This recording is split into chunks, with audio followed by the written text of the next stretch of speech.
This week, I'm giving you a sneak peek into our live virtual event that's called Ask Me Anything. I do this monthly. So if you'd like to come to the next one and get your question answered, just be sure you're on our mailing list. I send out an email about that to everybody. You can find that at library.collaboratorycareerhub.com, or you can find that in our show notes. And get on our mailing list. I send out the podcast invite and I send out all of our upcoming live events like this one. So enjoy. You get a little sneak peek into what we do in those live events, and hopefully you get a lot of questions answered. I also wrote a column with a lot of these pieces in it, so I'll link that in the show notes as well. That was our November Biospace Career Coach column. If you head to Biospace and you go to the careers section and scroll down, you will see my Career Coach columns there. All right. We have a ton of questions submitted today, so I'm going to jump in.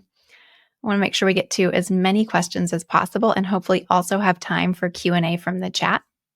We're going to start first with a couple of questions about LinkedIn and networking. The first question is, hi, if I've applied to a job posting on LinkedIn, but there's no hiring manager or HR rep listed, who could I potentially contact for more information about my application? Conversely, if there's a direct content on the job posting, should I reach out? What do you say? And when is it appropriate to follow up with a message? We'll start first with if there's no hiring manager or HR rep listed with that posting. So this ties into the next pre-submitted question we have. So I'm going to roll this into one. And so I'm going to take these in a couple of stages. So the next question is, when you're networking on LinkedIn, how do you decide who to connect to from a company you're interested in? So if you are applying to a job and you're interested in a company, but you don't know who specifically to contact, you should look for people who will be your peers in that company. So you're not going to reach out to the CEO if you are not going to be a C-suite level person in that company. You're not going to reach out to the VP of discovery if you're going to be an entry-level scientist. You are going to look for people who are at the same title you're applying for, and maybe one title up and down.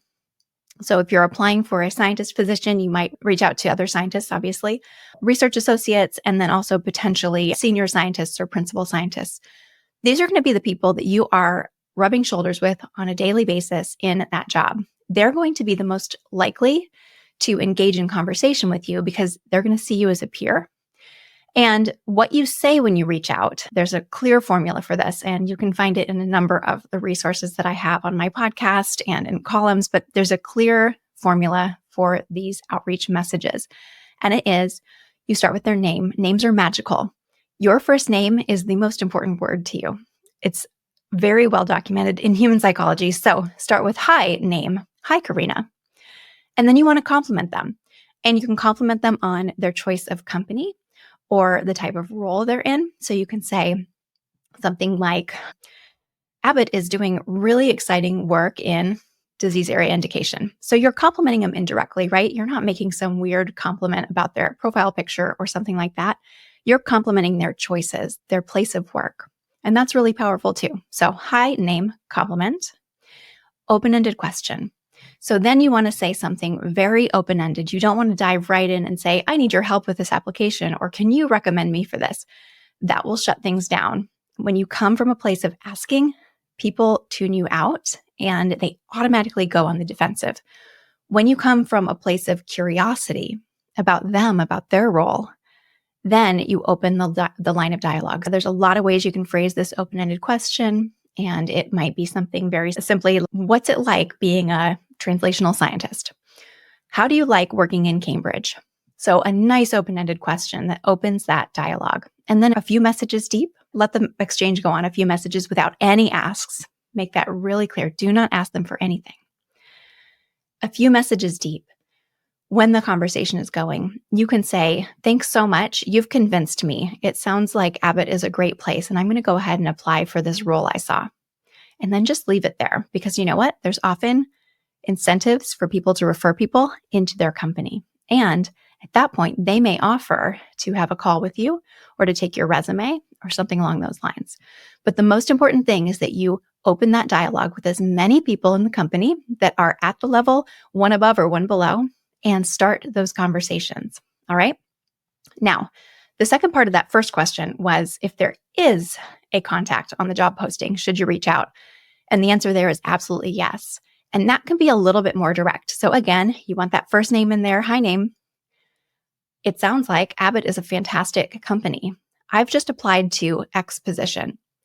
I'm curious if you could tell me a little bit about, and then have a very specific question. I'm curious if you could tell me about the projects that this role will directly impact, or something along those lines. So you really want to ask them a question that's going to make them understand that you've read the job posting, you're excited about the company, you're passionate about that disease area, and that's going to open the line of communication to that person. All right. So I hope that really helps. When is it appropriate to follow up with a message? I would follow up, or I would send that initial message right after you apply. So make sure your application is in the system so that they can go and look for your name in the system right after you have sent that message. All right. So we get so many questions about LinkedIn and people get really nervous about it. But let me just sum up LinkedIn like this. Too many people come at me asking for my help. And I can tell you that turns people off. LinkedIn is not a place to go and demand help. If you can come from a place of curiosity, from a place of wanting to form genuine connections, you are going to be so much better off there. So just know that it's difficult. You're going to have to practice that a little bit, but you are also welcome to come into the community and drop notes into the LinkedIn questions section. Maybe you rough out an introduction invitation or something that you want to send and get feedback from us. See how it lands with other people in the community before you hit send. That'll help a lot. All right. The next bucket of questions, I have 3 here. The next bucket is getting entry-level positions. So basically breaking out from academia into industry. And obviously we get a lot of questions here. This is a hot button issue right now. So there are several themes in these questions. Many of the questions have multiple parts. So I'm going to paraphrase here. One person said that they actually did make the switch, but they got laid off right away. And now they're having trouble. They had just barely gotten their feet wet in industry and they got laid off. And they're having trouble getting that, what would be their second job, because everything seems like it requires 2 years of experience. This is a really common thing right now. We are seeing this often. So they have academic research experience, but are not having much success with the job applications. How do they improve their chances? There's a lot of things to unpack there. In general, if you are applying for jobs and you're not hearing back, your resume is not good enough. And this is a hard thing to hear, and I need you to hear me, okay? I see hundreds and hundreds of resumes a week. My day job is I am the fractional head of talent acquisition for 5 different companies right now. I am absolutely steeped in candidates. Every day I look at resumes. And as a rule, most of them are really bad. And I'm telling you this out of love and candor, okay? If you're not hearing back, if you're not getting interviews, it's because your resume is not good enough. We are getting a lot of applications, yes, but the number of people who take the time to actually tailor their resume such that I want to know more about them is so small that anyone who does it gets an interview. When I'm looking at hundreds of resumes, I am not able to sit there and read a block of text. I'm not going to do it because I don't have the mental energy, and no recruiter in our industry does right now. It's just the nature of the job. So what I need you to do is to create a resume that immediately when I open it up, I can understand what job you applied to and why you're qualified. What is your value proposition? Okay, not what do you want? What do you bring to the company? A good resource for you is a couple of weeks ago, I released a podcast called 10 Resume Mistakes. And I also released a column in Biospace, also called 10 Resume Mistakes. That is a really good resource for seeing where my head is at when I'm looking at resumes and what is wrong with them. I also invite you to email me if you want our resume template. And the biggest mistake that I see when people come and they grab our resume template is that they still hold on to the idea that they're trying to fit their old resume with all that information just into the new template. And that's not it. You pretty much are going to trash your old resume and it's going to feel really uncomfortable. You are going to hate it. And that's okay, because that's how we grow, because most resumes are terrible. And if you talk to anybody who has been actually implementing our resume template, they're getting interviews really consistently. So this is a point where you put aside the ego and you say, you know what? Yeah, I went to school for molecular biology, not for writing resumes. I'm going to admit that my resume is probably terrible. I'm going to just go ahead and trash it and start over with this new resume template. Do that, please, and you will absolutely find more success. Now, there are a lot of jobs out there, and we are seeing a lot of applicants for jobs, but these aren't necessarily unemployed people. A lot of people who apply for jobs are happily employed elsewhere. They're just looking for other opportunities. They're looking for the next step up, to level up, etc. So one of the questions we got here within this is that this individual feels there's a really high unemployment rate in biotech. That's not actually true. The unemployment rate in biotech is not outpacing the national unemployment rate. In fact, it's slightly lower. So what that means is that there are a lot of applicants, but we end up hiring a lot of people out of other companies that are happily employed, just looking for the next step up. And those individuals typically have more experience writing resumes. And sometimes their resumes are a little bit better, and that's why they get the interview. Also, of course, networking plays a huge role in this. So it's a lot of information right now, but this all just goes to say that your resume is your entryway, especially if you don't have a network. But if you do have a network and you have a good resume, you are 10 levels up from other applicants. So get into LinkedIn, network, get your resume in order. And I'll take the next question here. How do you then start applying for entry-level internships and positions? So now that you have your new resume template and you are ready to go apply for these jobs, you have to tailor your resume, and that's absolutely essential. You may not have traditional industry experience, or you may have very little industry experience, but you have fantastic translatable skills. You have worked in labs, you have run experiments, you have mentored people, you have trained people.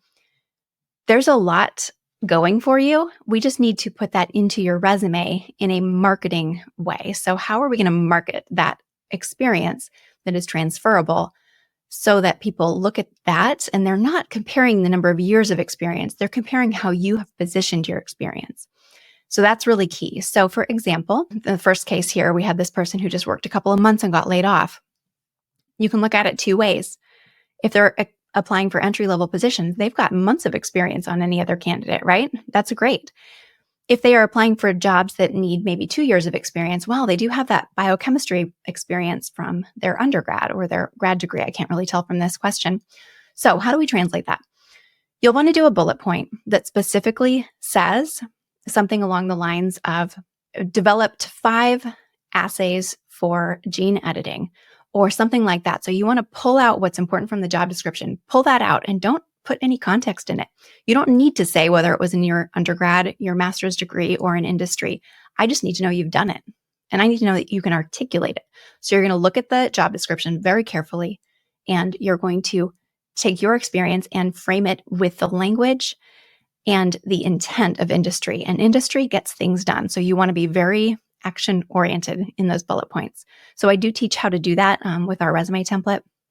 It's really important that you learn how to frame your experience because that's the only way you're going to be able to tell me why I should continue looking at your resume and scroll down at all. Okay.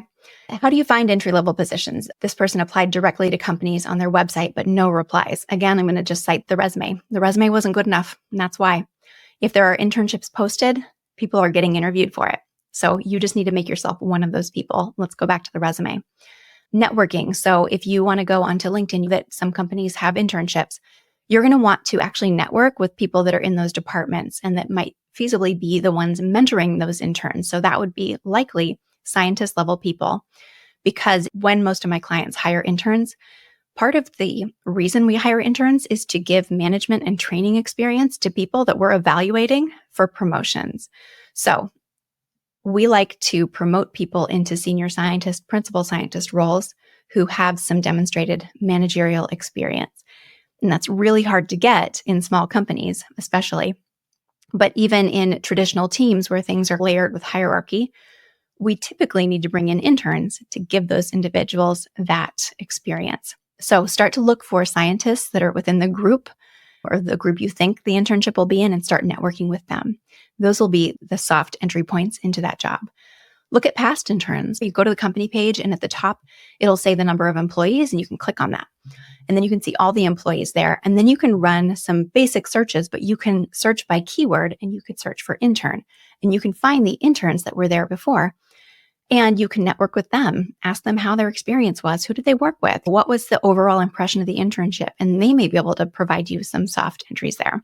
So there's a lot of ways you can leverage your network there. And then the final thing that I'm going to say here is in response to a question that was along these same lines. And again, I'm coming at this conversation with you with absolute honesty and candor. So this is not meant to be harsh in any way. If you are sending me questions that are, let's just say, not worded well, grammatically incorrect, have spelling errors, if you're sending messages to me like that, are your applications, your emails, your networking messages, are you checking those with something like Grammarly? Are you ensuring that you are not ever in your process presenting yourself as someone without attention to detail? This is so important. So from now on, I want all of you to just absolutely ingrain this in who you are. Every communication matters, even to me, right? Practice on me. Every communication you send matters, whether it's an application, whether it's a LinkedIn message, an email, I don't care.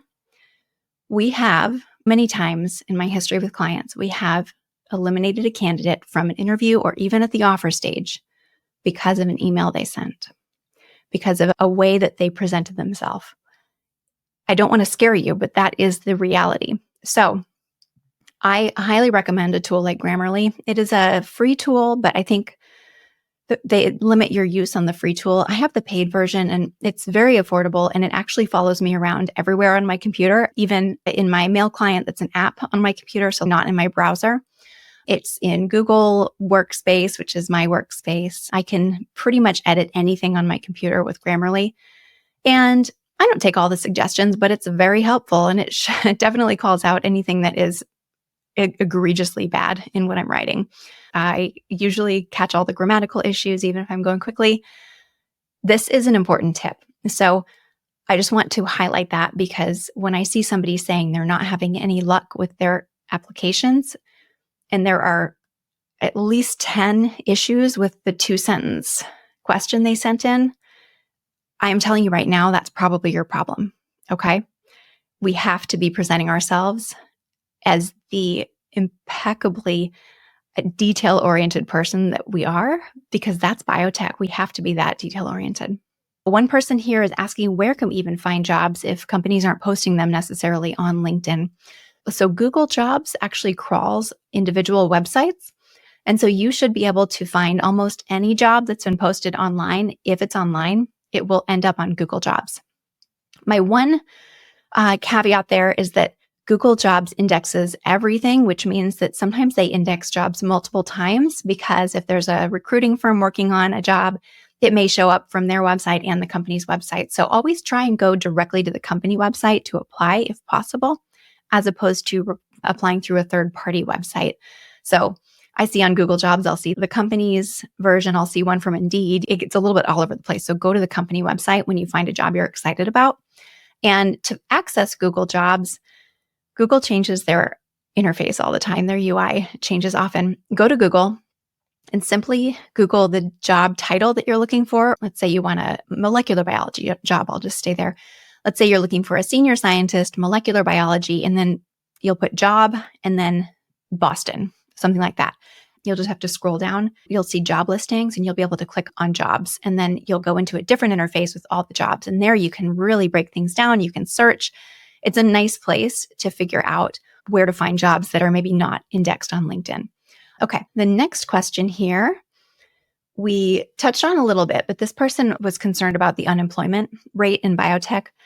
Like I said, it's not higher than the national unemployment rate. It doesn't mean people aren't unemployed, but it's not egregiously high. So just know that you can edge out the other people who are looking for jobs simply by presenting yourself better at the application stage because so few people do it.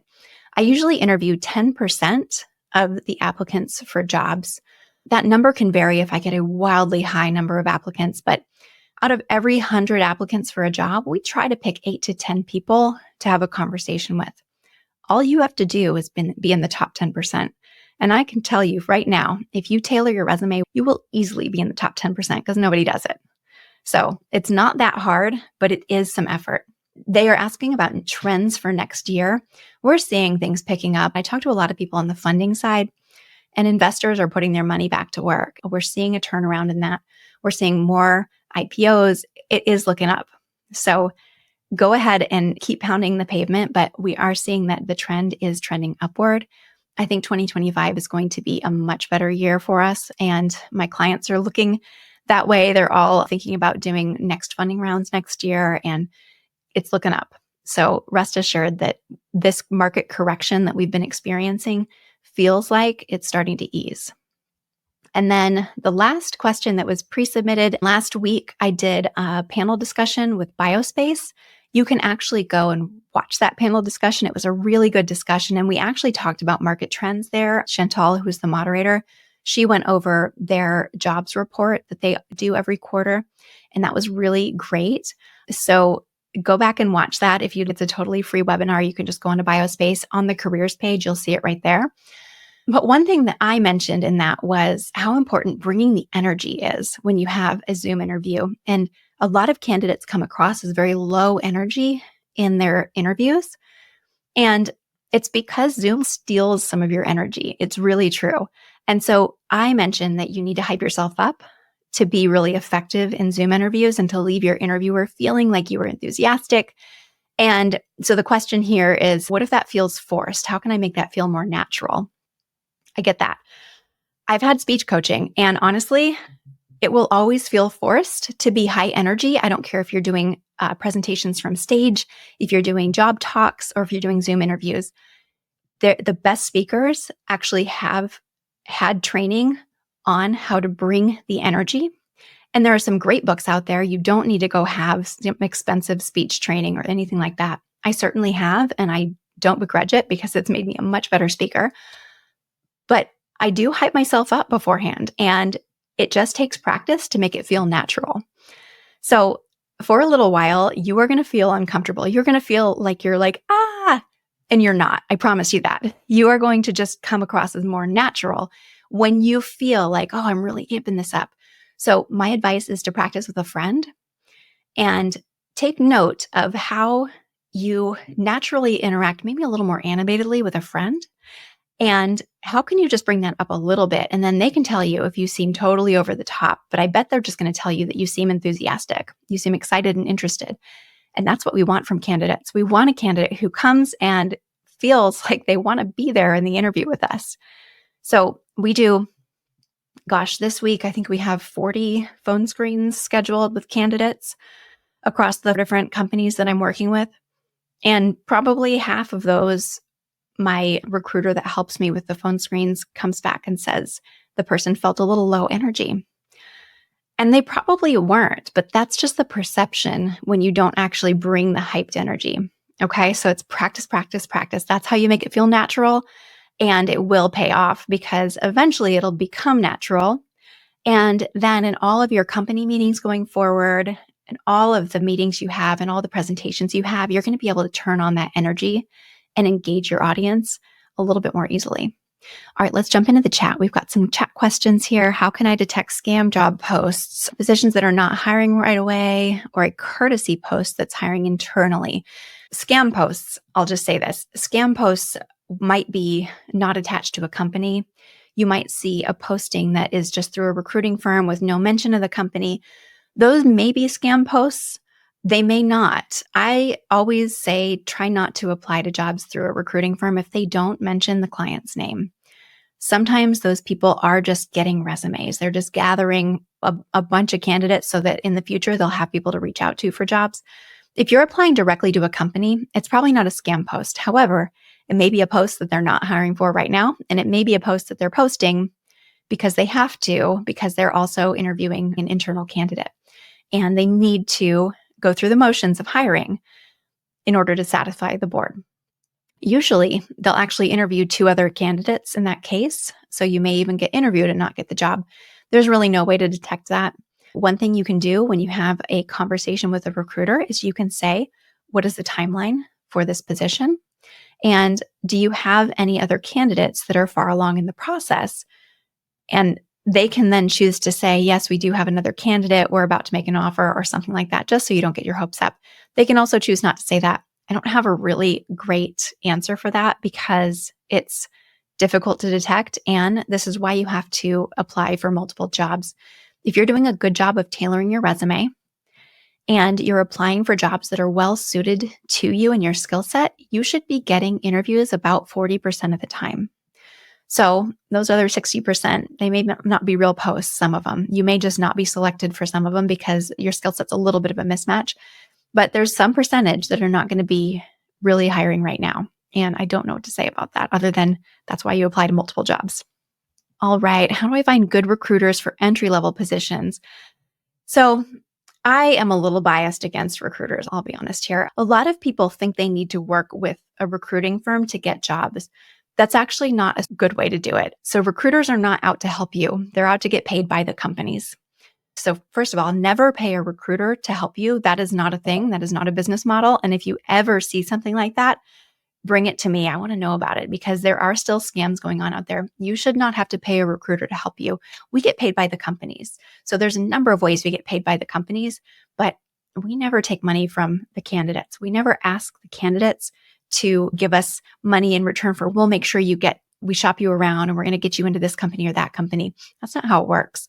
And so you can submit your resume to recruiting firms directly just to be in their database, and that's great. But what you're really going to want to do is look for jobs that you actually want to apply to and target networking into those jobs, target really nicely tailored applications for those jobs. That's what's going to really, really help you. Okay. So just a big caveat there, never pay a recruiter to help you.